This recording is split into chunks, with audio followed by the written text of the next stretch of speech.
क्योंकि हम बहैसियत कौम एक बड़ी एक्सट्रीमिस्ट कौम है। मोहब्बत करेंगे तो दिल से करेंगे, घर लेके जाएंगे। नफरत करेंगे तो भाई चौक पर लटका देंगे। हम अजीब कौम है। कभी हम अमेरिकन बन जाते हैं, कभी हम स्पाइडरमैन के कॉस्ट्यूम पहन के नाचना शुरू कर देते हैं, कभी हम क्या करते हैं अरब बन जाएंगे, कभी हम आजकल टर्किश बने हुए हैं। सर क्या है सर, हम हैं कौन? मेरा नहीं ख्याल है कोई ऐसी TV series in recent times ऐसी थी जिसने मकबूलियत के ये रिकॉर्ड तोड़ दिए। इस इंफॉर्मेशन टेक्नोलॉजी के दौर में क्या आप चीज़ों पे पाबंदी लगा सकते हैं? अगर आप डबिंग नहीं करते, इंडिया से भी कुछ लोगों ने डबिंग करके 1-2 साल पहले वो यूट्यूब पे अपलोड है, तो लोग वहां से भी देख सकते हैं।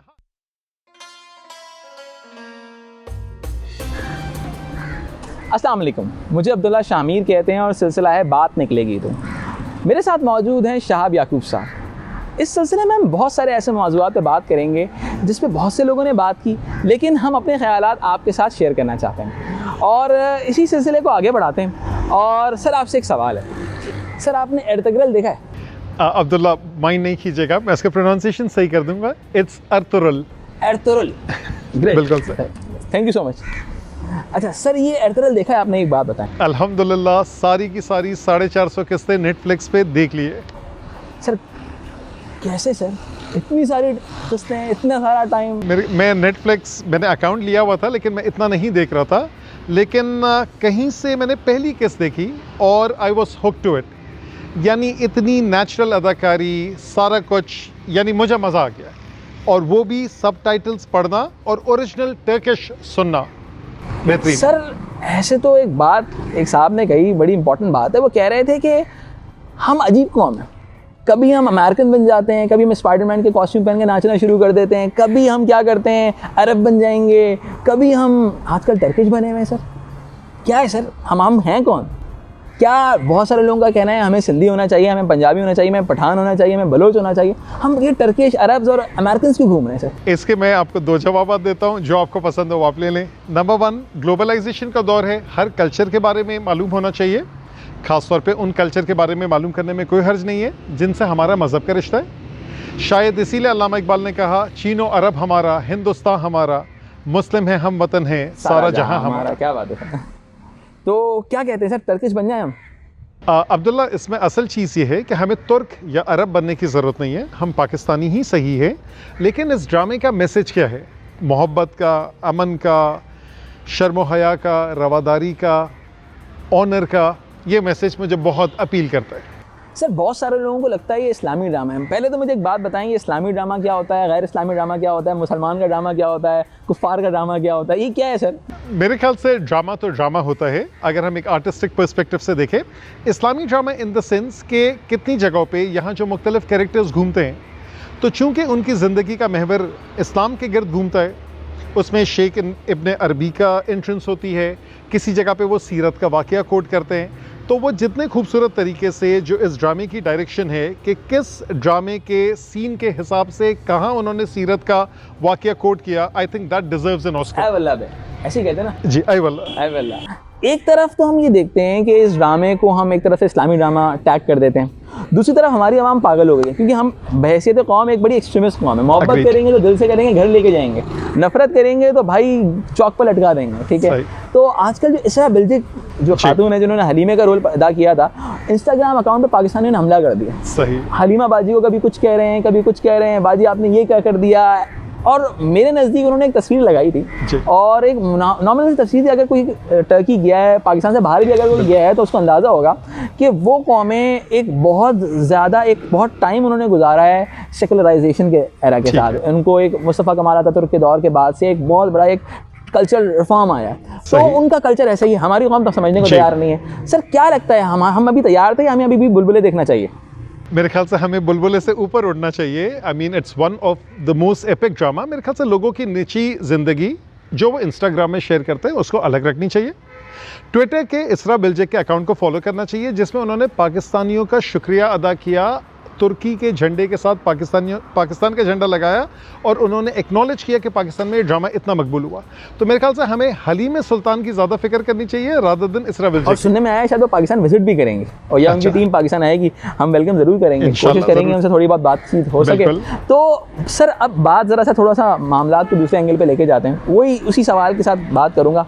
पाकिस्तानी कौम के अंदर एक नई किस्म की चीज़ सुनने में आई है, वो ये है कि कभी पाकिस्तान में एरतगरल के नाम से पापड़ बिक रहे हैं, कहीं पे नस्वार बिक रही है उसके नाम से। सर क्या है, ऐसा क्यों होता है? मेरे ख्याल से जो इसको कबूलियत हासिल हुई है अवाम के अंदर, मकबूलियत कहना चाहिए, जो मासस तक ये उतरा है, तो मेरे ख्याल से ये हमारे वज़ीर आज़म का बहुत अच्छा कारनामा है कि इस तरह के ड्रामे को उन्होंने यानी आवाम तक पहुंचाने के लिए उसकी उर्दू में डबिंग की। वो अलग बात है कि वो डबिंग शायद उस मयार की नहीं है। जब आप तुर्गुत का नाम नूरगुल कर देंगे तो वो मज़ा तो नहीं रहेगा, लेकिन आप फिर भी यानी जितने यूट्यूब का जो PTV का चैनल है, जितने उसके सब्सक्राइबर्स बढ़े, उसकी व्यूअरशिप बढ़ी है, दैट्स अमेजिंग।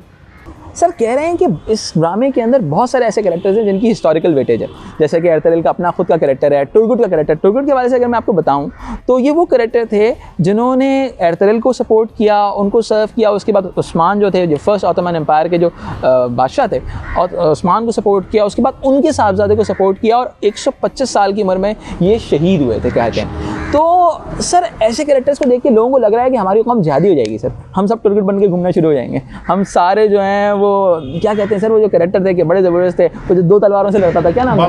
बमसी। तो हम सब बमसी बन के घूमेंगे। सर आपको क्या लगता है कि नहीं है? मेरे ख्याल से अब्दुल्ला, यानी कोई अगर सुपरफिशियल इस तरह ड्रामा देखता है, फिर अगर मैं बात करूं कि मेरा पसंदीदा नेटफ्लिक्स की एक और सीरीज़ है मनी हाइस्ट, बेला चाओ। ठीक है, चौथा सीज़न खैर इतना जानदार नहीं था, लेकिन क्या मैं बेला चाओ देखने के बाद मैंने बैंकों को लूटना शुरू कर दिया? ठीक है, मैंने तो ये नहीं किया। तो ड्रामे का थीम समझे। मुझे बेला चाओ मनी हाइस्ट प्रोफेसर का किरदार क्यों पसंद है? इसलिए कि उसकी सोच क्या है, वो एक एक चीज़ सोच के पहले से रखता है। तो उस ड्रामे का असल जस्ट वो है। अर्तुगरुल ड्रामे का अगर मैं जस्ट मानूं, वो ये है कि इज़्ज़त, एहतराम, मोहब्बत, रवादारी, इंसाफ के लिए खड़ा होना, बैलेंस करना।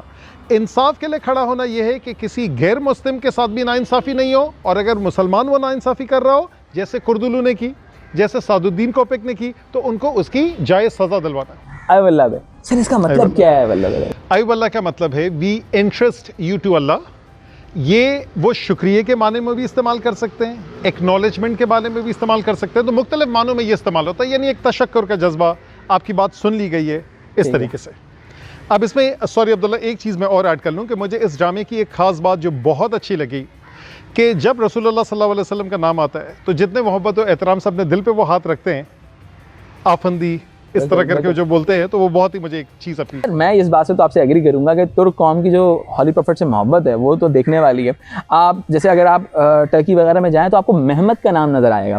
वो मोहम्मद नहीं कहते, महमद कहते हैं। वो कहते हैं शायद इसकी वजह ये होती है कि कहते हैं कि हम इस लायक नहीं है कि मोहम्मद का नाम हमारे नाम के साथ आगे जुड़ सके। और इसके अलावा अगर हम देखें, उसके अलावा जो उन्होंने खाने काबा की तामीर की है, जो मस्जिद हराम की तामीर की है टर्क्स ने, ये एक तारीख लिखी जा सकती है इसके ऊपर, बहुत ज़बरदस्त। कहते हैं कि भाई इस ड्रामे के अंदर औरत के किरदार को बड़ा महदूद दिखाया गया है, हर जगह मर्द नज़र आ रहे हैं। फेमिनिस्ट को बड़ा उनको एतराज़ है इसके ऊपर कि यार ख़वातीन के किरदार को बहुत महदूद कर दिया है इसने। मर्द लड़ भी रहे हैं, बादशाह भी मर्द हैं, हर कोई मर्द है यार। ये ख़वातीन में क्या, ख़वातीन घर पे काम कर रही हैं, ये वो आपका कपड़े बना रही हैं, वो कालीन बना रही हैं। सर ये तो उनको एतराज़ उनका जायज़ लगता है सर। मेरे ख्याल से यहाँ अब्दुल्ला फिर बात वही आएगी कि उनका था तो एक कबायली माशरा, जैसे आज भी हमारे 70% आबादी जो गांव में रहती है, तो वहाँ पर ख़वातीन जो है वो मर्दों का हाथ बटाती है खेतों के अंदर। ऐसा नहीं है कि वो घर में बैठे हुए सिर्फ नेटफ्लिक्स देख रही हो या नेट सर्फ कर रही हो। तो यहाँ पर ख़वातीन का किरदार तो मैं समझता हूँ बहुत इंपॉर्टेंट है। पूरी सीरीज़ की जो इब्तिदा ही हुई है वो इसी बेसिस के ऊपर हुई है कि एक औरत के ऊपर जुल्म हो रहा था और एक आदमी ने उस औरत पे जुल्म को रोकने के लिए पूरी कहानी, तो वो 450 किस्तें इसी पे है। और ऑफ कोर्स आपको पता है कि दिरिलस अर्तुगरुल के बाद अगली जो सीरीज़ है वो कुरुलस उस्मान है। तो अच्छा सर, बेहतरीन हो गया। तो यानी कि मुझे लगता है कि जो फेमिनिस्ट जो इसके ऊपर बहुत ज़्यादा आर्गूमेंट कर रहे हैं कि ख़वातीन के जो कॉन्जुगल रोल्स जिसको कहते हैं वो बड़े लिमिटेड हैं और सेग्रीगेटेड कॉन्जुगल रोल्स डिफ़ाइन किए गए हैं, तो ये तारीख़ का हिस्सा है, ये तारीख़ का हिस्सा कहा जा सकता है। चलें ठीक है, हम इस पर ये जो बकिया बहस है वो फेमिनिस्ट पे छोड़ देते हैं कि भाई आपको लगता है ये मी टू चल रहा है पहले से, तो चलने दो यार, खैर होती है, चलेंगे, ठीक है। तो चलें सर आगे सिलसिले को बढ़ाते हैं। आपका फेवरेट सीन सर कौन सा है इसका? इसमें अलग अलग सीन है कि कहीं पर जो अर्तुगरुल का एक जो गुमशुदा भाई था उसकी आमद होती है सुंगर तकिन की, वो सीन अच्छा है। मेरे दोस्त है फैज़ान पाशा, जब मैं उनसे डिस्कस करता हूँ तो उनका फेवरेट सीन वो है कि जब मदर हाइमाना का एक बेटा ज़ख्मी हो जाता है, एक को शायद तीर लगा होता है, एक कुछ गायब हो जाता है, तो उसमें वो औरत किस तरीके से मुस्तकिल मिजाजी के साथ खड़ी होती है। और ऐसा भी तो हुआ है ना कि अब्दुल्ला पुराने क्वेश्चन पे मैं जा रहा हूँ कि जहाँ पर उस औरत को उस कबीले का बड़ा बनाया गया तो उस औरत ने पूरा वो हैंडल किया, तो यहाँ तो औरत की अज़मत को सलाम है। ठीक है सर, ये बात। और नोयान का अगर आप वायलेंट सीन की बात करते हैं तो नोयान की entry I think that is the most dramatic scene, और उसके साथ वो जो ढोल बजाने वाला था, तो वो इन दोनों का कैरेक्टर तो बहुत ही जानदार था। ऐसा लगता है और बहुत सारे लोगों के ये ख्यालात हैं कि ये जो टर्क्स ने ये जो सीरीज़ बनाई है ये अरबों के ख़िलाफ़ है, ये क्रिश्चियंस के ख़िलाफ़ है, ये कोई मंगोल्स के ख़िलाफ़ है, क्या ऐसा लगता है? ऐसा है? देखिए, इन्होंने किसी ने ये सवाल रेस किया था और मुख्तलिफ जगहों पे डिस्कस हुआ कि तुर्कों की हिस्ट्री में 7 पेजेस जो हैं वो अर्तुगरुल का तस्करा करते हैं, बाकी सारी दिल से दिल, ज़बान से ज़बान जो नरेशंस हुई हैं उसके अंदर इसका तस्करा है।